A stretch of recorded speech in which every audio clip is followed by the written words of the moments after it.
Hooray!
Samud terlebih besar, Tuhanku terlebih besar.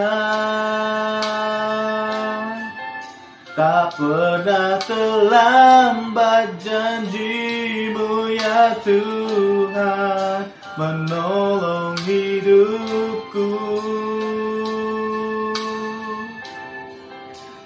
Kuasa-Mu terlebih besar, Tuhanku terlebih besar.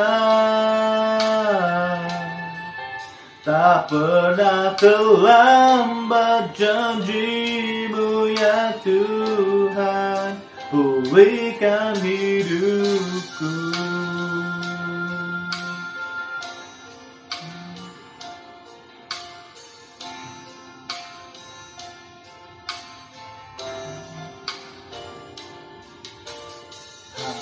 Hanya Kau Tuhan penolongku,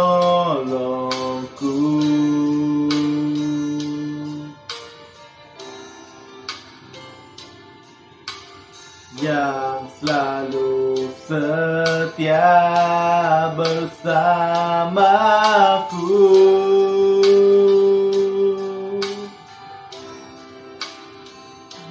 Kasih-Mu yang sanggup mengubah kehidupanku. Sungguh ku berserah, sungguh ku percaya, kuasa-Mu terlebih besar,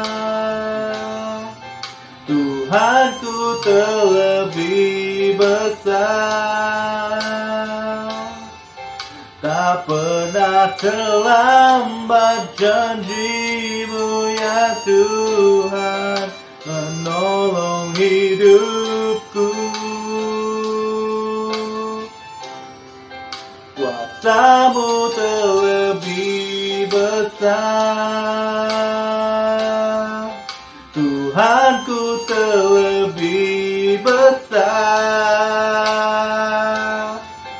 Tak pernah terlambat janji-Mu ya Tuhan, pulihkan hidupku.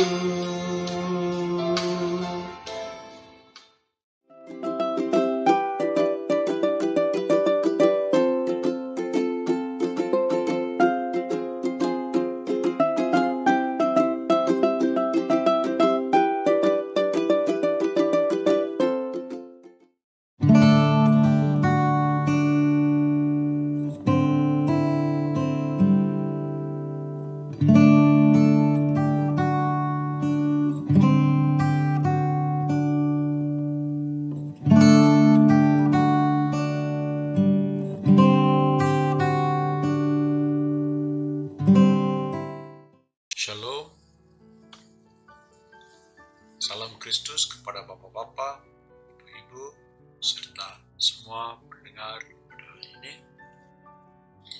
Kasih karunia Yesus Kristus dan kasih Allah serta persekutuan Roh Kudus menyertai kalian semua. Amin.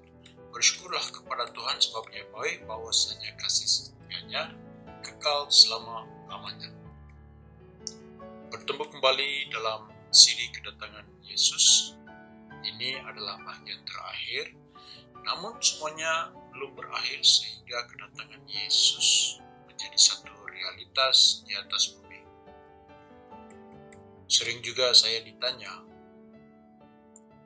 kenapa selalu memberi message tentang akhir zaman, tentang perkara-perkara yang akan berlaku di masa depan. Topik tentang rapture, yaitu pengangkatan gereja dan perkara-perkara yang akan menyusul selepas pengangkatan. Ya, logik juga pertanyaan mereka, mengapa tidak kita saja hidup saja sampai akhir seperti sedia kala? Buat perkara-perkara yang harus kita buat seperti makan dan minum, enjoy seharian kita dan tak perlu khawatir tentang apa yang berlaku di luar rumah, melainkan keluarga kita. Kita jaga kita sajalah.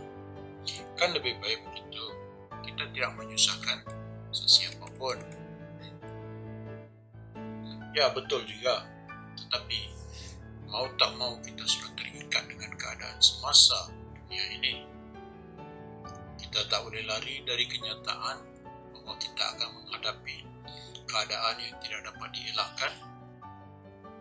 Apa yang kita boleh buat ialah kita harus sentiasa berwaspada akan keadaan di sekeliling kita dan berita-berita yang terbaru tentang keadaan dunia. Kita selalu akan berwaspada tentang perkara-perkara ini, jadi kita akan selalu bersiap sedia sekiranya berlaku apa-apa. Tetapi firman Tuhan juga mengingatkan kita tentang kewaspadaan dan juga supaya kita bersiap sedia. Ya, Kolose pasal 3 ayat 1 dan 2. Karena itu, kalau kamu dibangkitkan bersama dengan Kristus, carilah perkara yang di atas, di mana Kristus ada, duduk di sebelah kanan Allah. Pikirkanlah perkara yang di atas, bukan yang di bumi. Nah, itu adalah satu soalan, yaitu dalam ayat yang pertama soalannya ialah kalau. Bahasa Inggris kata if. Soalan ini akan menempatkan kita di satu antara dua situasi di atas bumi. Adakah kau dilahirkan semula? Adakah kau sudah dibangkitkan? Dan jikalau kau masih ada dosa dalam hidup kamu, firman Tuhan menjelaskan di dalam Kolose pasal 2 ayat 12 yang berbunyi begini, karena dengan Dia kamu dikuburkan dalam baptisan, dan di dalam Dia kamu turut dibangkitkan juga oleh kepercayaanmu kepada kerja kuasa Allah yang telah membangkitkan Dia dari orang mati.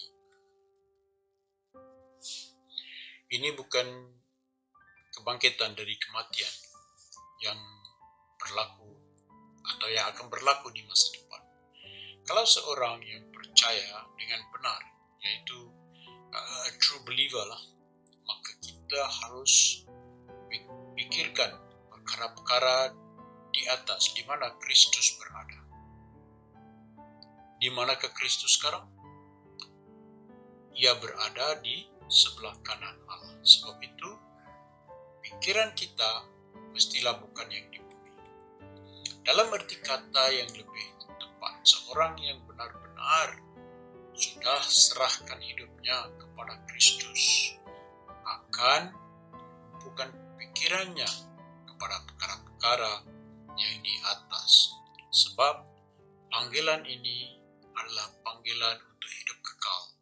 Dan kita hidup sekarang dalam suasana sementara sahaja. Semuanya ini sementara saja. Temporary. Ya. Tiada yang kekal melainkan perkataan Tuhan. Sekarang kita mesti belajar melihat ke atas. Filipi pasal 3 ayat 14, dan berlari-lari kepada tujuan untuk memperoleh hadiah, yaitu panggilan surgawi dari Allah dalam Kristus Yesus. Percaya saja tidak cukup, tetapi kita harus melihat ke atas, karena Yesus datang kali kedua adalah untuk penghakiman. Ini tidak boleh dielak oleh semua orang yang percaya dan yang tidak percaya. Lihat dalam kitab Ayub. Kitab Ayub adalah kitab yang paling tua, paling lama, paling mula-mula ditulis.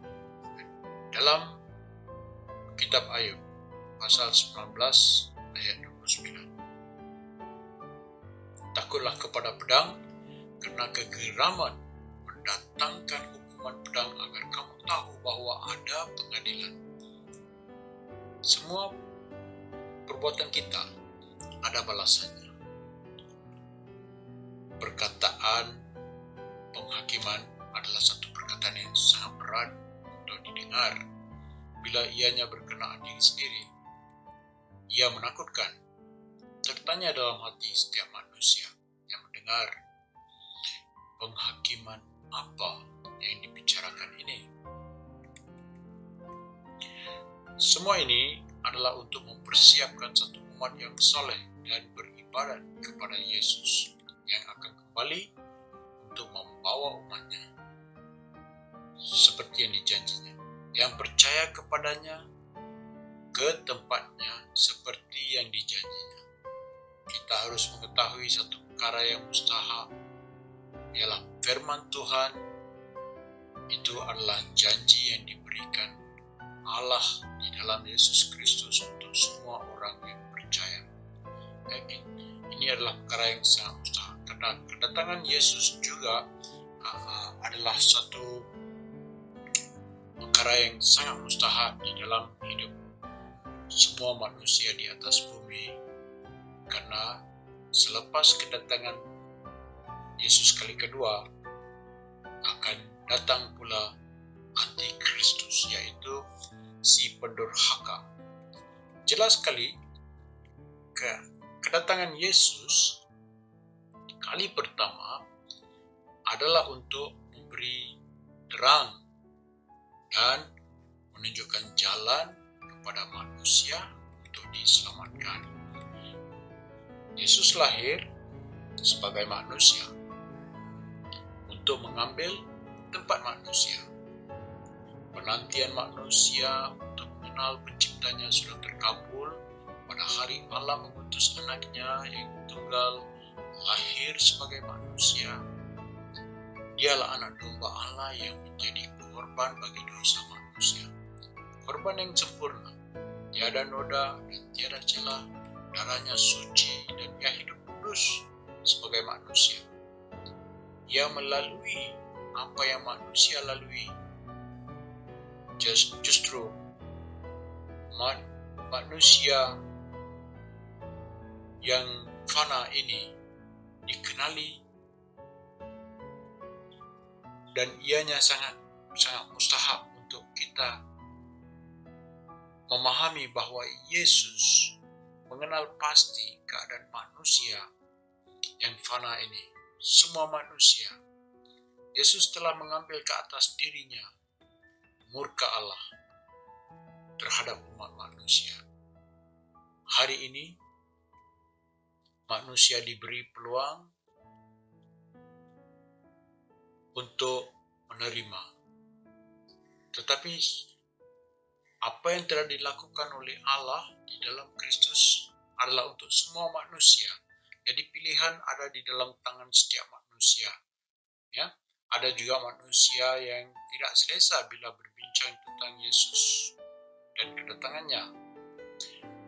Saya tertanya juga mengapa perkara-perkara lain seperti berjenaka, gosip, tentang perkara-perkara yang sedang berlaku dengan selebriti, dengan ahli politik, dan juga cara memuasa, sukan, dan berita dunia boleh diterima walaupun semua ini hanya sementara dan sebenarnya tidak memberi apa-apa kebaikan kepada kita. Mungkin ada sesuatu itu yang memberi manfaat untuk sementara. Lebih banyak cerita-cerita baru ya di bioskop kita lihat mereka menunjukkan kita boleh melakukan keganasan untuk berbuat baik. Mereka menunjukkan ini adalah terbaik, yaitu membalas kejahatan, keganasan dengan melakukan cara yang demikian. Konon untuk menyelamatkan manusia yang tertindas. Kebencian terhadap sesama manusia juga hangat dihebohkan melalui siaran-siaran berita dunia. Siapa yang kita mau ikut? Kita tertanya juga hari ini, siapa yang kita mau ikut? Kalau kita ikut Yesus, kita akan seperti Yesus. Karena ajarannya adalah kasih. Ajarannya adalah tentang pengampunan. Melakukan perbuatan baik. Dan juga ia memberi kehidupan. Kita juga akan memberitakan kabar baik ini kepada semua manusia yang memerlukan kelepasan, yang memerlukan kelegaan, dan keselamatan yang diberi secara cuma-cuma. Ya saudara-saudara, bagi orang suci, semuanya suci, tetapi bagi orang yang penuh dosa dan tidak percaya, tidak ada yang murni. Sesungguhnya, pikiran mereka telah menjadi jahat dan pengetahuan mereka tentang baik sudah hancur. 2 Petrus pasal 3 ayat 3, yang terutama harus kamu ketahui ialah bahwa pada hari-hari zaman akhir akan tampil pengejek-pengejek dengan ejekan-ejekannya, yaitu orang-orang yang hidup menuruti hawa nafsunya. Jelaskan ya, ketahuilah. Ini adalah perkara yang sangat besar. Pada hari-hari yang terakhir akan datang adalah masa-masa yang sangat sukar di atas bumi. Manusia akan menjadi hamba uang. Mereka tidak mengasihi dan tidak mau berdamai. Pengkhianatan dan pemfitnahan akan berlaku berleluasa sehingga kita tidak boleh percaya sesiapa pun. Jadi inilah perkara yang akan berlaku. Perkara yang kedua yang sangat penting adalah kedatangan antikristus, si pendurhaka. Ya saudara-saudara yang dikasihi Tuhan, dari sejarah kita sudah tahu yang penindasan dan penyiksaan serta penderitaan dialami oleh orang-orang Kristen. Ramai juga yang berusaha untuk menyesatkan orang Kristen dari sejak lama. 2 Yohanes pasal 1 ayat 7. Sekarang, sebab banyak penyesat telah muncul dan pergi ke seluruh dunia yang tidak mengaku bahwa Yesus Kristus telah datang sebagai manusia. Itu adalah si penyesat dan antikristus. Jadi ini bukan perkara baru, sebab perkara ini sudah tertulis di dalam Alkitab sejak awal-awal, lebih kurang 1950 tahun dahulu. Kekristenan telah melalui ujian yang paling getir dan masih bertahan. Kita masih maju karena Tuhan kita hidup dan bertakhta di sebelah kanan Allah. Tuhan Yesus telah memberi kita amaran dan juga semangat untuk terus percaya kepada Dia yang berkuasa menyelamatkan mereka yang bertahan sehingga akhir.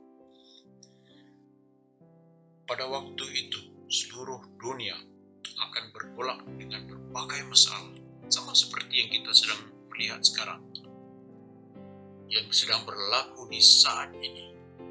Setelah Yesus datang dan mengambil umatnya dan Roh Kudus diambil dari atas bumi, maka huru-hara akan mula dan si pendurhaka atau antikristus akan menunjukkan dirinya pada semua manusia Dia akan memberi jawaban penyelesaian kepada semua masalah-masalah yang dihadapi oleh negara-negara seperti politik, keuangan, makanan, tempat tinggal, semua masalah yang dihadapi sekarang di atas bumi, peperangan, malapetaka, bencana alam, semua ini memerlukan seorang yang boleh membawa umat manusia untuk setia, untuk duduk di satu tempat dan percaya kepada Dia. Si penderhaka itu akan menuntut secara paksa untuk disembah pada waktu itu, dan semua yang tidak menyembah Dia akan mati. Ketakutan akan menyelubungi seluruh dunia dan manusia akan cari Tuhan, tetapi tidak akan ditemui pada waktu itu. Sungguh dahsyat sekali pada hari itu. Matius pasal 10 ayat 28, dan janganlah kamu takut kepada mereka yang dapat membunuh tubuh tetapi yang tidak berkuasa membunuh jiwa. Takutlah terutama kepada Dia yang berkuasa membinasakan jiwa maupun tubuh dalam neraka. Soalan saya ialah, adakah antikristus itu di dalam diri Anda? Adakah kamu masih melawan Yesus Kristus, masih melawan kekristenan, masih tidak mau percaya, masih tidak mau mendengar? Adakah kamu masih tidak percaya yang Yesus akan kembali? Saya merayu kepada semua pendengar hari ini, serahkanlah hidup kamu kepada Yesus. Sedangkan kamu tidak tahu apa yang akan terjadi esok. Apakah arti hidupmu? Hidupmu itu sama seperti uap yang sebentar saja kelihatan lalu lenyap. Berilah hidupmu sepenuhnya kepada Yesus. Turutilah perintah ini supaya kalian tidak bercacat dan tidak bercela hingga pada saat Tuhan kita Yesus Kristus menyatakan dirinya. 1 Yohanes pasal 3 ayat 2. Saudara-saudaraku yang kekasih, sekarang kita adalah anak-anak Allah, tetapi belum nyata apa keadaan kita kelak. Akan tetapi kita tahu bahwa apabila Kristus menyatakan dirinya, kita akan menjadi sama seperti Dia, sebab kita akan melihat Dia dalam keadaannya yang sebenar. Ini adalah sesuatu yang sangat-sangat diharapkan oleh semua manusia, tetapi mereka yang belum memahaminya tidak akan memahaminya karena tidak berusaha untuk memahaminya. Kita perlu berusaha sedikit.